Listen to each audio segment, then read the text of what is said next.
शिमला से बिलोंग करता हूँ।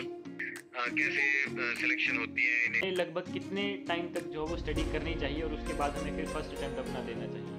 मेरा पैशन जो था, मुझे हमेशा से शौक था कि मतलब हम बाकियों से इंटेलिजेंट हैं। हो सकता है कि हमसे ज़्यादा कई इंटेलिजेंट लोग हैं जो अभी नहीं पहले तो जो है आपको ये पता नहीं होना चाहिए कि पढ़ना क्या, आपको ये पता होना चाहिए कि पढ़ना क्या नहीं है। भी जो था वो चीज़ों और कुछ और करना है आपने, वो करने के लिए टाइम नहीं रहेगा। हेलो स्टूडेंट्स, जय हिंद, welcome to learning Himachal. So guys, जैसे कि आपको पता है कि हमारा सक्सेस सीरीज पॉडकास्ट का ये फर्स्ट एपिसोड है और आज हमारे साथ जुड़े हैं हिमाचल के जाने माने एक ऑफिसर जो कि बहुत ही लोकप्रिय हैं, ठीक है, जिन्होंने काफ़ी हिमाचल सरकार में आने के बाद काफ़ी जो है वो काम किए हैं और इनका नाम है तन्मय कंवर सिंह और ये जो है वो इस टाइम बीडीओ की पोस्ट पर हैं, ठीक है, हिमाचल गवर्नमेंट में। और आज हम इनके बारे में जानेंगे, इनकी जो भी स्ट्रेटजी रही, जो भी इन्होंने जो है वो चैलेंजेस फेस किए इस पोस्ट तक आने के लिए, इस पोजीशन तक आने के लिए, और जो भी इनका बैकग्राउंड रहा है और जो ये सलाह देंगे आने वाले एस्पिरेंट्स के लिए जो इस एग्ज़ाम की तैयारी करना चाहते हैं या फिर कर रहे हैं और काफ़ी अटैम्प्ट्स भी दे चुके हैं। तो आज हम इनके एक्सपीरियंस के बारे में जानेंगे और साथ में जो है वो जो भी ये अपनी शेयर करना चाहेंगे, अपनी हिस्ट्री, अपनी चैलेंजेस, अपनी स्टूडेंट लाइफ और अपनी स्ट्रगलिंग लाइफ, तो आज हम इनके बारे में जानेंगे। और साथ में हम ये भी जानेंगे कि आफ्टर सिलेक्शन जो है वो एक एस्पिरेंट की लाइफ किस तरह से चेंज होती है। तो ये सब चीज़ें जो है वो आज आपको इस वीडियो में देखने को मिलेगी। तो गाइज एंड तक बने रहें, बहुत ही इंपॉर्टेंट वीडियो होने वाली है, उस एक एस्पिरेंट के लिए भी और एक हिमाचली के लिए भी। चलिए गाइज, तो welcome sir, welcome to learning Himachal. जो हमारा ऑफिशियल प्लेटफॉर्म है लर्निंग हिमाचल का, उसमें आपका स्वागत है। तो सर, सबसे पहले हम आपके बारे में जानना चाहेंगे कि आप कहाँ से हैं प्रॉपरली और कौन से स्कूल से और कौन से कॉलेज से जो है वो आपकी एजुकेशन हुई है। तो सर प्लीज़ आप अपने बारे में बताइए। सभी स्टूडेंट्स को मेरा नमस्कार। मैं बताना चाहूँगा, मेरा नाम है तन्मय कंवर और मैं शिमला से बिलोंग करता हूँ। मेरी एजुकेशन जो है डीएवी न्यू शिमला से हुई है। उसके बाद मैंने AEEE क्वालिफाई करके मैं NIT हमीरपुर से इंजीनियरिंग इलेक्ट्रॉनिक्स एंड कम्युनिकेशन में की है। उसके बाद मैंने एरिक्सन, जो एक जानी मानी कंपनी थी, उसमें लगभग 1.5 साल मैंने जॉब की है नोएडा में। और उसके बाद मैंने प्रिपरेशन स्टार्ट की और 2017 में मैं पहले तहसील वेलफेयर ऑफिसर की पोस्ट पे लगा था। और उसके बाद लगभग उसके 2 साल बाद मेरी सिलेक्शन एज अ BDO हुई थी। और 2019 के एंड में जो सेकंड बैच आया था HS का, उसमें मेरी सिलेक्शन हुई थी। ठीक है सर। सर, जैसे कि आपने बताया कि आपने NIT से इंजीनियरिंग करी हुई है और आपने 1.5 साल एक एरिक्सन कंपनी में काम किया है, जो कि मतलब बहुत ही बड़ी कंपनी है अगर देखा जाए। तो सर, ऐसा क्या हुआ कि आप एरिक्सन को छोड़ के जो है वो एक सरकारी नौकरी को आपने चुना? तो मतलब इस ऐसी क्या चीज़ आपके साथ हुई? एक्चुअली मतलब जो ये सिविल सर्विसेज का के लिए जो मेरा मतलब था रुझान, वो बचपन से ही था। पर ये कि उस टाइम ये नहीं पता होता था कि कैसे सिलेक्शन होती है इन एग्जामिनेशन में और क्या करना होता है। बस इतना ये पता होता है कि आर्ट्स के जो सब्जेक्ट्स होते हैं, मेनली ज्योग्राफी, हिस्ट्री जो है, ये आते हैं उसमें। और मुझे ये सब्जेक्ट्स जो थे पहले से, मतलब मुझे इनमें इंटरेस्ट था। तो फिर जब टाइम के साथ साथ जब ऐसा लगा कि शायद इंजीनियरिंग में जब मैंने वहाँ जॉब कर रहा था एरिक्सन में, तो उस टाइम मुझे पहले लगा कि मैं एक प्राइवेट कंपनी में कंटिन्यू कर लूँ। पर विद टाइम मुझे रियलाइज हुआ कि शायद हम जो ये काम कर रहे हैं, शायद वो मुझे ऐसा लगा कि मतलब जो एक मेरी अपनी खुद की नेचर है या जिस तरह का मैं हूँ, तो मुझे ऐसा लगने लगा कि शायद ये जॉब जो है ये मतलब मेरे लिए नहीं है, प्राइवेट जॉब। तो इसलिए फिर मैंने सोचा कि मैं गवर्नमेंट एग्जामिनेशंस के लिए प्रिपेयर करूं और अपने हिमाचल या अपने देश को मतलब सेवा का मौका दूं, मतलब मैं सेवा कर पाऊं। इसलिए फिर मैंने सिविल सर्विसेज की तरफ जो है मतलब डायरेक्शन ली। ठीक है सर। और बस 2014 में मैंने कंपनी छोड़ी थी। उसके बाद से फिर मैंने प्रिपरेशन शुरू करी। तो लगभग सर, जैसे कि आपने लगभग 3 साल तैयारी की और उसके 2017 में आपको first service as a tehsil welfare officer के पद पर आपका सिलेक्शन हुआ और उसके बाद अगेन 2 साल आपको लगे बीडीओ तक पहुंचने में। तो सर, जैसे कि मतलब बच्चों का सवाल रहता है, मैक्सिमम जो एस्पिरेंट्स हैं इनका सवाल ये रहता है कि जैसे कि आपने 3 साल तक मेहनत करी, 3 साल के बाद आपकी जाके जो है वो सिलेक्शन हुई, तो मतलब एक एस्पिरेंट को आज के टाइम पे कितने साल तक कम से कम इस तैयारी को देने चाहिए कि एक एस्पिरेंट जो है वो कब तक जो है इस तैयारी को करे, सो दैट कि मतलब उसके पास क्या उसको प्लान बी भी साथ में रखना चाहिए या नहीं रखना चाहिए, क्या उसके लिए इसी के लिए जो है वो डेडिकेटेडली जो है वो तैयारी करे, या फिर किस तरह से, मतलब आपका क्या इसमें व्यू रहेगा सर? मैं ये बोल रहा था कि ये डिपेंड करता है कैंडिडेट के ऊपर कि अब कैंडिडेट की जो है मतलब कितनी उसकी वेट करने का मतलब उसके पास वो है टाइम है। फॉर एग्जांपल अगर कोई ऐसा व्यक्ति है जो मतलब 20-21 साल की उम्र से तैयारी शुरू कर दे रहा है तो उसके पास काफी टाइम है, क्योंकि तब तो मतलब ये है कि वो अपने फ्यूचर की तरफ वो ध्यान दे सकता है कि अगर वो एक एग्जामिनेशन में ना हो, क्योंकि ज्यादातर एग्जामिनेशन ऐसे होती है उनकी जो एज लिमिट होती है, जैसे बैंकिंग में लगभग 27-28 साल होती है, और जैसे यूपीएससी में लगभग साल होती है। तो इस तरह से अगर वो कैंडिडेट जो है अपनी जैसे जब मैंने स्टार्ट की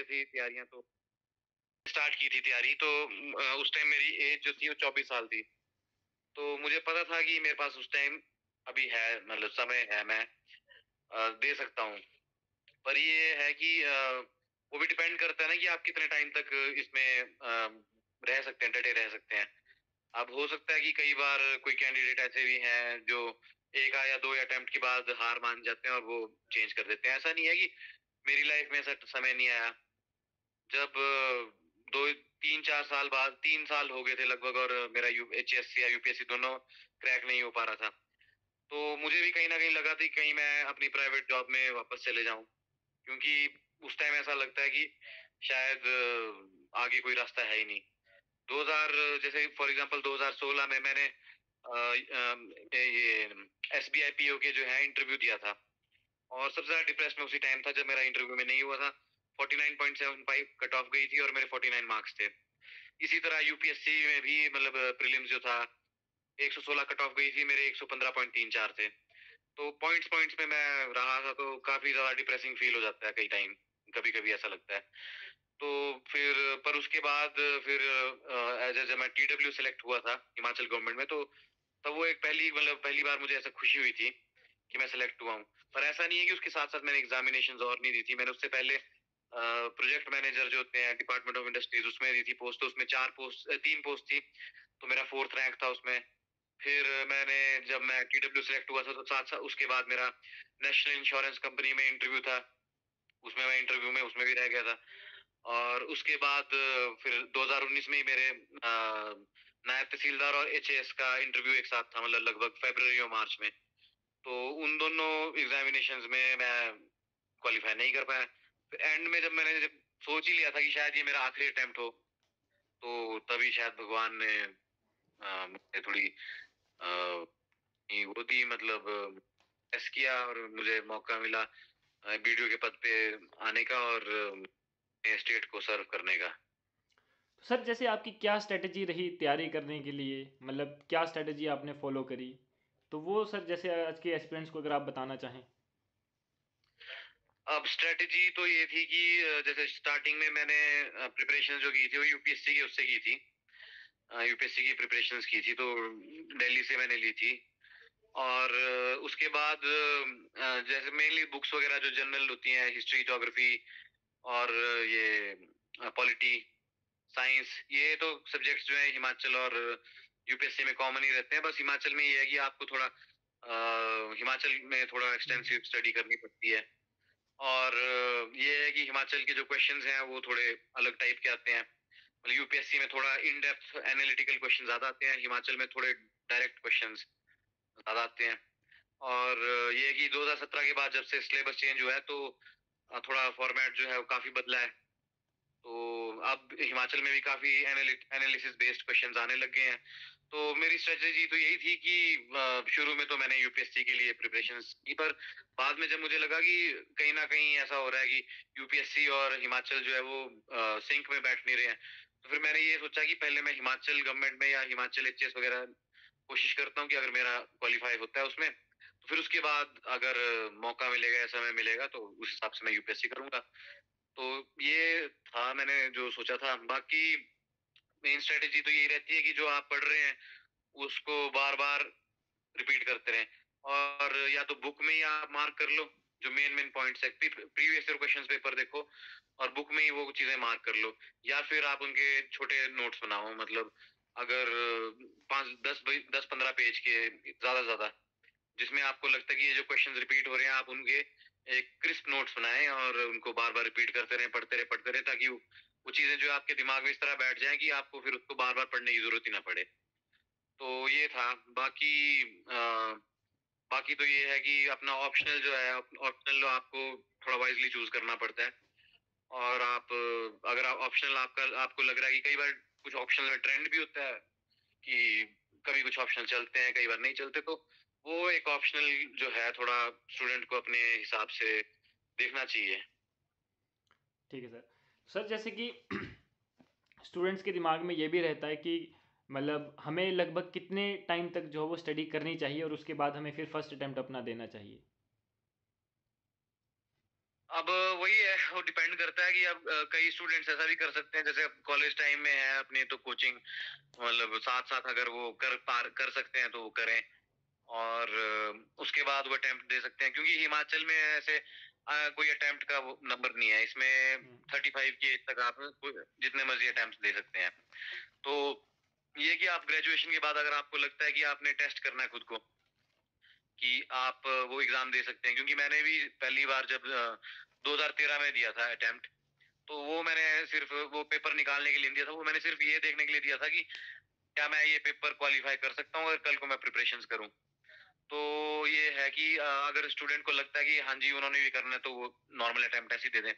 पर ये है कि अगर आपको लगता है कि आपकी तैयारियां अच्छी हैं और आपने जो पेपर ऐसे ही मतलब सिर्फ ये चेक करने के लिए दिया हो, और आपको लग रहा है कि आप तैयारी करके वो पेपर निकाल सकते हैं, तो एक बार आप ये देख लें कि मतलब अगर लगभग 1 साल आप अच्छे से अगर प्रिपेयर कर पा रहे हैं, तो उसके बाद आप अटेम्प्ट दें।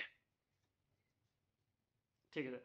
सर जैसे तो होता ये है कि आज तक अगर हम देखें आजकल ज़्यादा स्टूडेंट्स का ये रहता है कि मतलब तैयारी वो एसडीएम पद की करते हैं, लेकिन अगर मान लो उनको कोई छोटा पद या टीओ का या फिर तहसीलदार का या कोई और उनको जो है पोस्ट मिलती है, तो वो दोबारा से जो है वो उसकी दोबारा से प्रिपेयर करता है, या फिर कोई ऐसा होता है कि जो उस सीट को जो है वो छोड़ देता है और दोबारा से जो है वो अपनी तैयारी करता है कि मुझे सिर्फ एसडीएम का ही मतलब पोस्ट चाहिए।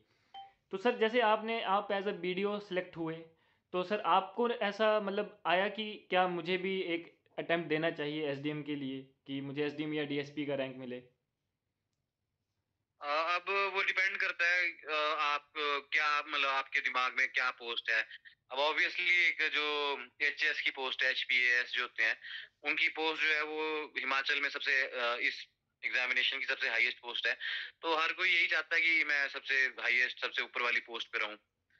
तो बाकी डिपेंड करता है आपके पैशन पे। हो सकता है कई लोगों का ये मन हो कि भाई मैंने पुलिस बनना है। अब जैसे कई बार मेरा भी मन करता है, मैं क्राइम पेट्रोल देखता था कि मैंने भी पुलिस बनना है ना, क्योंकि मैं भी इन्वेस्टिगेशन करूं, कभी थोड़े गुंडों की पिटाई करूं, तो ऐसा मेरा भी मन करता था। पर वो मेरा पैशन नहीं था। मेरा पैशन जो था, मुझे हमेशा से शौक था कि मतलब मैं कुछ इस तरह के वर्क्स कर सकूं जिससे मतलब सोसाइटी में कुछ मुझे लगे कि मैं चेंज लाने की मतलब मैं समर्थ हो पाऊं। और बाकी इस तरह की कोई चीज की, जैसे मतलब मैं कोई डेवलपमेंट से रिलेटेड वर्क कर सकूं, जैसे कोई भी लाइब्रेरी या पार्क, जिम, इस तरह की चीजें, और रोड्स, मतलब जो भी आम जनता को जरूरत है मतलब वो डेवलपमेंट के लिए वो मैं चीजें कर सकूं। तो उस हिसाब से मुझे जो ये पोस्ट मिली है एज अ वीडियो, तो मेरा मेरा ये मानना है कि मतलब जो मैं चाहता था, जो मेरा पैशन था, जिसके लिए मैं गवर्नमेंट सर्विस में आना चाहता हूँ, वो मुझे मिल गया है।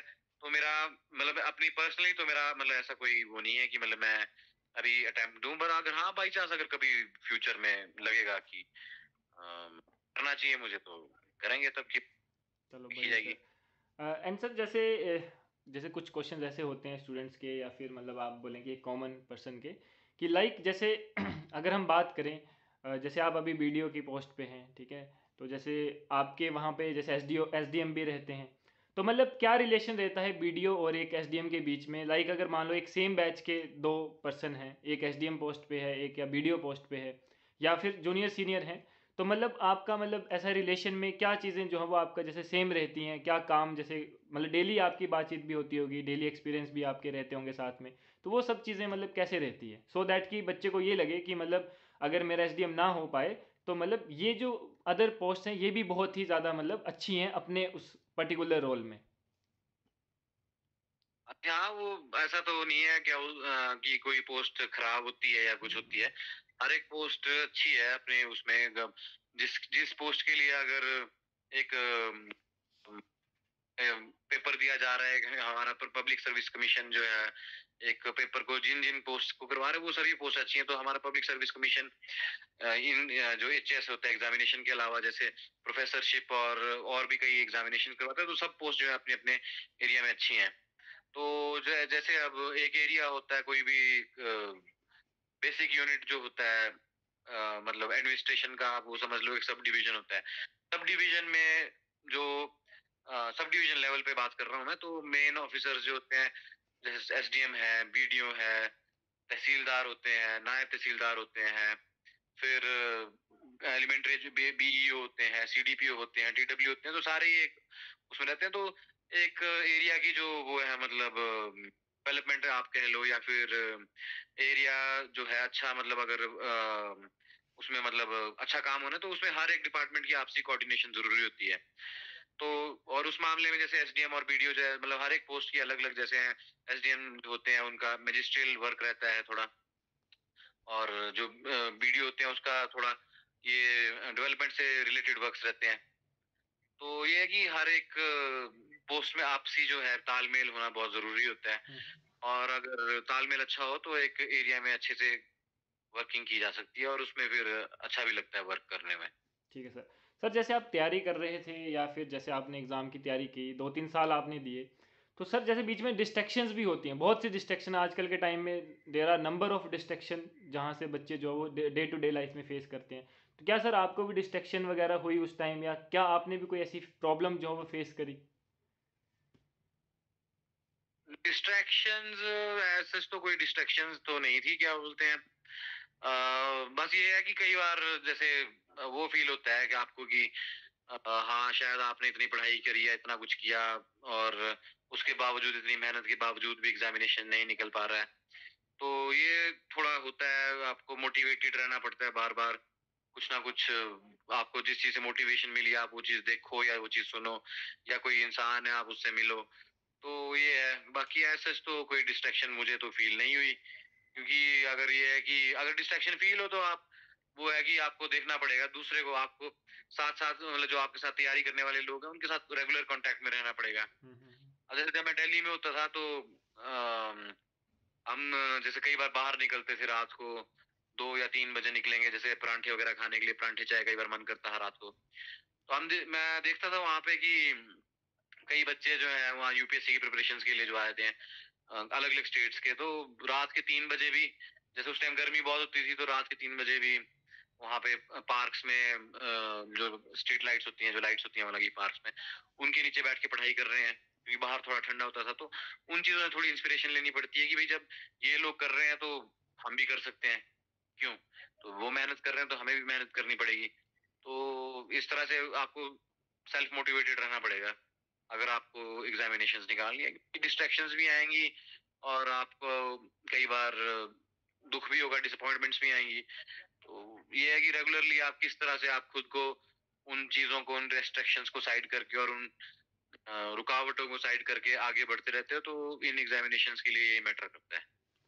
अब सर जैसे कि चलो डिस्ट्रैक्शंस की बात तो होगी, लेकिन अगर हम जैसे दूसरी बात देखें कि लाइक जैसे कोई स्टूडेंट तैयारी कर रहा है, ठीक है सर, वो अपना 100% दे रहा है, और मान लो कि वैकेंसीज जैसे अगर हम बात करें 10 ही वैकेंसीज है, लेकिन नंबर ऑफ एप्लीकेंट्स बहुत ज़्यादा है, और उसमें कुछ ऐसे एप्लीकेंट्स हैं जो बहुत ही मतलब इंटेलेक्चुअल, बहुत ही इंटेलिजेंट स्टूडेंट्स हैं, लेकिन बार बार भी फिर ट्राई करने के बाद भी अगर उनका मेरिट में नंबर ना आए, मतलब उनको बार बार फेलियर्स मिल रहे हैं, अगर उन्होंने 5 अटैम्प्ट दिए, 6 अटैम्प्ट दिए, लेकिन अगेन उनको जो फेलियर्स का सामना करना पड़ रहा है, तो उनके लिए आप क्या सलाह देना चाहोगे कि मतलब क्या उनको मतलब कंटिन्यू रहना चाहिए, या उनको अपना प्लान भी जो है वो साथ में मतलब इम्प्लीमेंट कर देना चाहिए?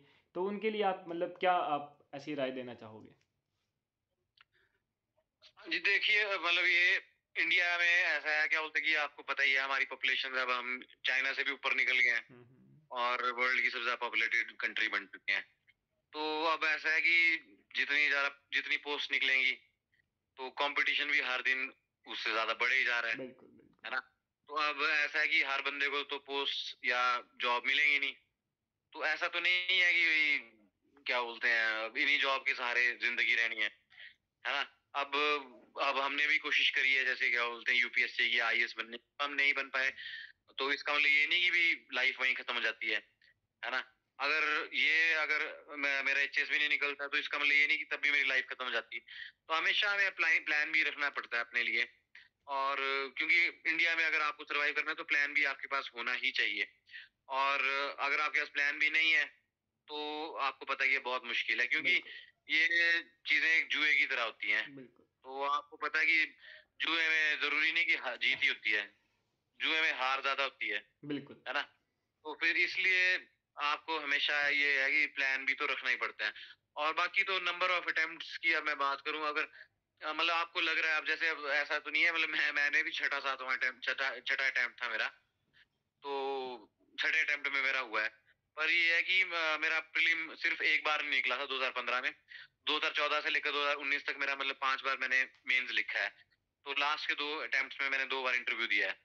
तो मतलब मुझे इतना आशा थी कि मतलब मैं चलो आज नहीं तो कल मैं मेरा मेंस तो निकल ही जाएगा, है ना। पर अगर चलो नहीं भी निकलता, अगर मैं कल को नहीं होता तो शायद मैं अपने टीडब्ल्यू जो था, मैं ऑलरेडी था तो मैं उसी में कंटिन्यू करता। तो इसलिए अगर किसी कैंडिडेट को ये लगता है कि अगर वो नहीं निकाल पा रहे हैं, तो सबसे पहले आपको अपनी कमियां ढूंढनी पड़ेंगी कि आपका पेपर निकल नहीं रहा है तो क्यों नहीं निकल रहा है। कि क्या आप कहीं ना कहीं लैग कर रहे हैं, या आप प्रीवियस ईयर पेपर्स नहीं पढ़ रहे, ट्रेंड नहीं पकड़ पा रहे किसी एग्जामिनेशन का, या फिर आपकी तैयारी में कहीं कमी है, आप उतना टाइम नहीं दे पा रहे, या आप दिमाग में वो चीजें बिठा नहीं पा रहे हैं, है ना। तो वो चीजें पहले एनालाइज करनी पड़ेंगी कैंडिडेट को कि मेरा पेपर क्यों नहीं निकल रहा है। अगर उसके बावजूद भी अगर लगता है कि भाई शायद मतलब मेरे नहीं है, मतलब मेरे लिए शायद एग्जामिनेशन नहीं है, तो एक टाइम के बाद हमें मतलब समझ जाना चाहिए, खुद को समझाना पड़ता है। ऐसा नहीं है कि भाई अगर एग्जामिनेशन आप नहीं क्वालिफाई कर पा रहे तो दुनिया खत्म हो जाती है, या फिर आप डफर हैं किसी ज्यादा। अब मैं यहाँ सिलेक्टेड हूँ और भी जब लोग सिलेक्टेड है, तो इसका मतलब ये थोड़ी कि हम बाकियों से इंटेलिजेंट है। हो सकता है कि हमसे ज्यादा कई इंटेलिजेंट लोग हैं जो बिल्कुल अभी एग्जाम नहीं निकाल पा रहे, तो वो कई जगह लक भी मैटर करता है, किस्मत भी मैटर करती है। तो कई बार हमें उन चीजों को मतलब ये एग्जामिनेशंस को उस पे छोड़ देना पड़ता है। तो इसलिए एक टाइम के बाद अगर आपको लगे कि भी शायद आपको लक फेवर नहीं कर रहा, तो मेरे ख्याल से आपको अपना प्लान भी जो है वो सोचना चाहिए। अब इसी में मैं एग्जांपल दूंगा, जैसे शेयर मार्केट का।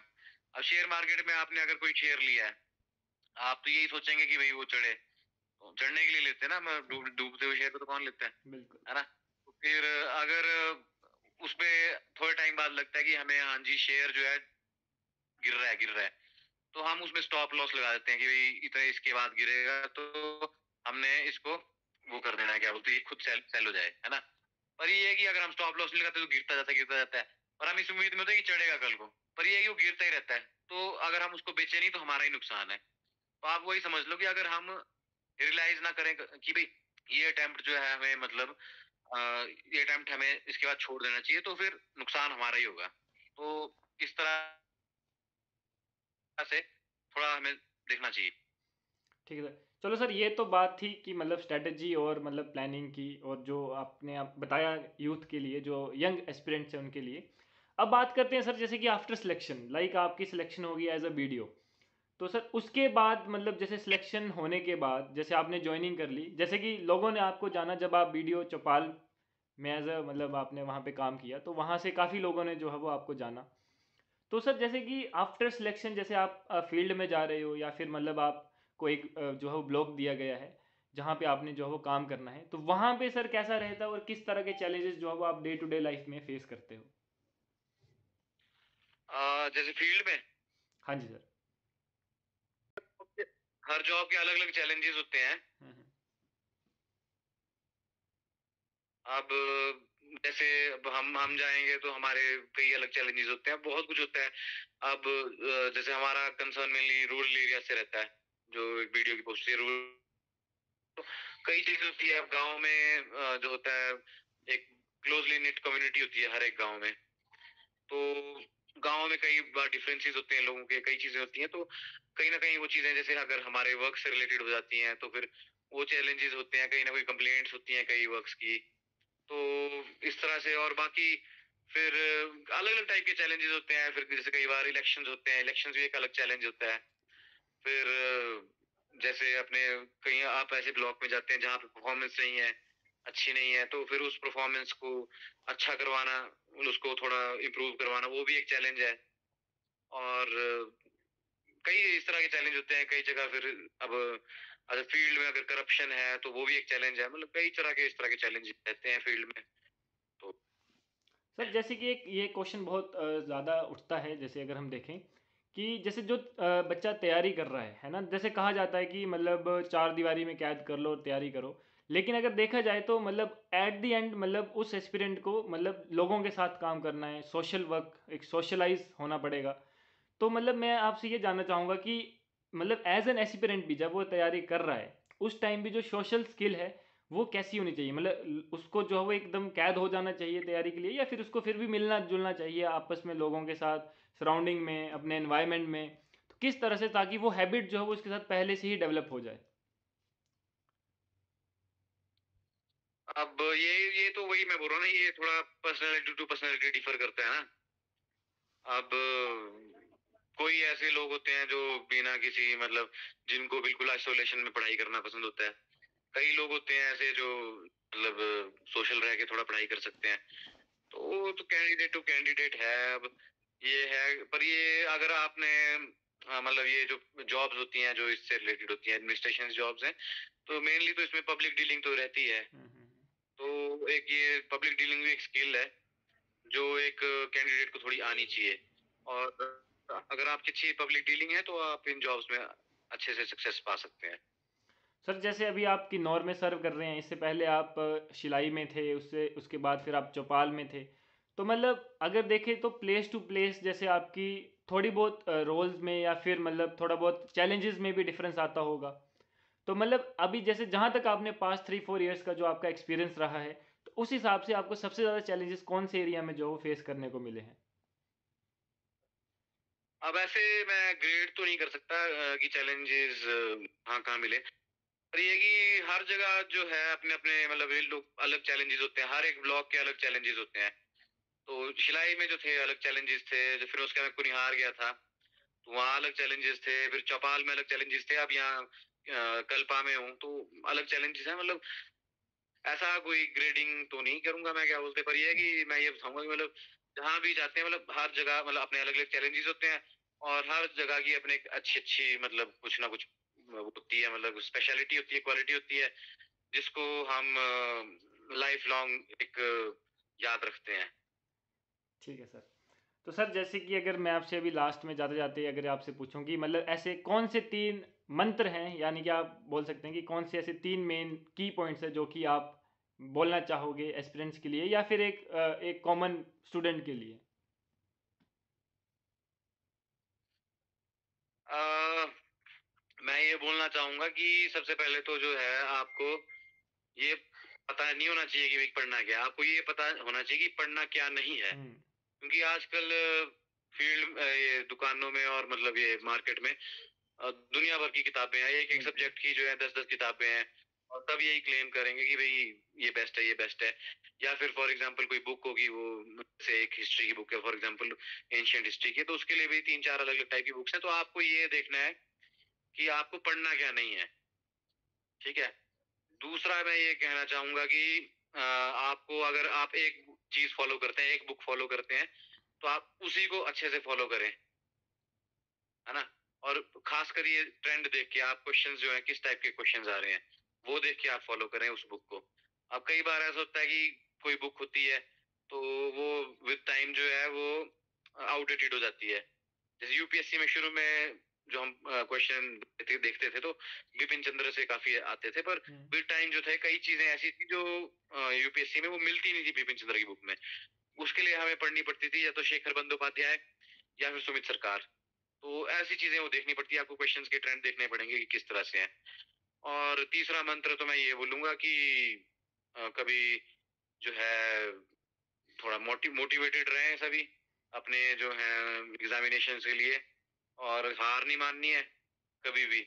और ये है कि आपको ये पता होना चाहिए कि कब आपने इस शेयर मार्केट से बाहर निकलना है। बिल्कुल एग्जिट पता होना चाहिए आपको बस। एंट्री तो आपने कर दी ना, पर एग्जिट भी आपको पता होना चाहिए कि कब करना है। ठीक है, नहीं तो वो शेयर जैसे डूबता है ना, तो वैसे ही आपका जो है मतलब टाइम भी डूब जाएगा, और मतलब आपको और आगे जो आपके पास प्लान भी जो था वो चीजों और कुछ और करना है आपने, वो करने के लिए टाइम नहीं रहेगा। तो यही दो तीन मत है जो मैं बोलना चाहूंगा। बाकी अगर आप ये जब डालेंगे और पोस्ट करेंगे तो उसमें अगर कोई कमेंट्स आएंगे तो उसका भी हम रिप्लाई कर देंगे। बिल्कुल। वैसे तो आपको ये लाइव करना चाहिए तो और भी अच्छा रहेगा। कोई सर, अगली बार जब दोबारा आपके साथ बैठेंगे हम करेंगे तो उस टाइम हम लाइव करेंगे यूट्यूब पे। और बार बार देख के कहीं परेशान ना हो जाए लोग मेरे को। अरे नहीं सर, नहीं, ऐसा ऐसा कुछ नहीं है। मतलब चाहते हैं, एस्पिरेंट्स भी चाहते हैं मतलब देखना लोगों को। लाइक जैसे आपकी आपके बारे में भी लोगों ने जाना जब आप चौपाल में थे, और आपने काफ़ी मतलब ऐसे फील्ड वर्क किए जिसकी वजह से लोगों ने आपका नाम जाना, लोगों ने आपको जाना, वहीं से हमने आपको जाना। तो अच्छा अच्छा, थैंक यू। तो फिर मतलब हमें भी था कि जैसे हम अपने प्लेटफॉर्म में आपको इंट्रोड्यूस करवाएं और हम आपकी स्ट्रेटेजी को जानें, जो कि बच्चे हमारे साथ जुड़े हैं या जो एस्पिरेंट्स हैं या जो भी हिमाचली हमारे साथ, क्योंकि learning Himachal is totally dedicated for Himachali students only. तो मतलब जो भी हिमाचली स्टूडेंट्स हैं, चाहे वो किसी भी एग्ज़ाम की तैयारी कर रहा है, तो वो जाने कि मतलब आपकी क्या स्ट्रेटजीज रहे। तो ये सब हमारा जो था वो मकसद था, और आपने काफ़ी अच्छे से जो है वो एक्सप्लेन किया। इनफैक्ट आपने जो आपकी आफ्टर सिलेक्शन लाइफ थी, आपने उसके बारे में बताया कि चैलेंजेस रहते ही हैं अगर आप कोई भी जॉब करोगे, और आपकी फील्ड वर्क में जो है वो कहीं भी जाओगे तो आपके डिफरेंट डिफरेंट चैलेंजेस जो है वो आपको फेस करने पड़ते हैं। तो मतलब इससे अगर हम देखते हैं, कंक्लूजन ये निकलता है कि कोई भी जॉब आप करें, चाहे वो गवर्नमेंट है, प्राइवेट है, चैलेंजेस आपको हर जगह करने पड़ेंगे, पूरे करने पड़ेंगे। वहाँ पे आपको प्रॉब्लम्स हर जगह जो है वो फेस करनी पड़ेंगी। तो मेन ये है कि जो भी करें वो अच्छे से करें, पॉजिटिव वे में करें, उसको अच्छा ही रिजल्ट निकलेगा, चाहे वो गवर्नमेंट है चाहे प्राइवेट है। बट जो भी बच्चा तैयारी कर रहा है और जो आपको इस टाइम सुन रहा है, तो ऑब्वियसली वो जो है वो इस चीज़ को इम्प्लीमेंट करेगा। बाकी सर, अगर आप जाते जाते कुछ और बोलना चाहें जो शायद हमने ना आपसे पूछा हो, जो आप खुद से कुछ शेयर करना चाहते हो, वो आप कर सकते हैं। हम्म, अब ऐसे सोच तो कुछ नहीं रहा है। कोई नहीं, पॉडकास्ट में याद करना अपने क्या बोलते हैं, कोई और सवाल आप ना हो तो मेरे से तो ज़रूर ज़रूर। तो नहीं रखते हैं। ठीक है sir, thank you so much. So aspirants, आज हमारे साथ है तन्मय कंवर सिंह सर, जो कि बीडीओ हैं और इस टाइम किन्नौर में सर्व कर रहे हैं। तो बाकी सर दोबारा हम आपके साथ जुड़ेंगे, अगर बच्चों के कोई और डाउट्स हुए तो हम आपके साथ करेंगे, शेयर करेंगे। So thank you so much sir, thank you. मिलते हैं फिर दोबारा किसी पॉडकास्ट में। सो तब तक के थैंक लिए you. Thank you sir, thank you. Thank you भाई।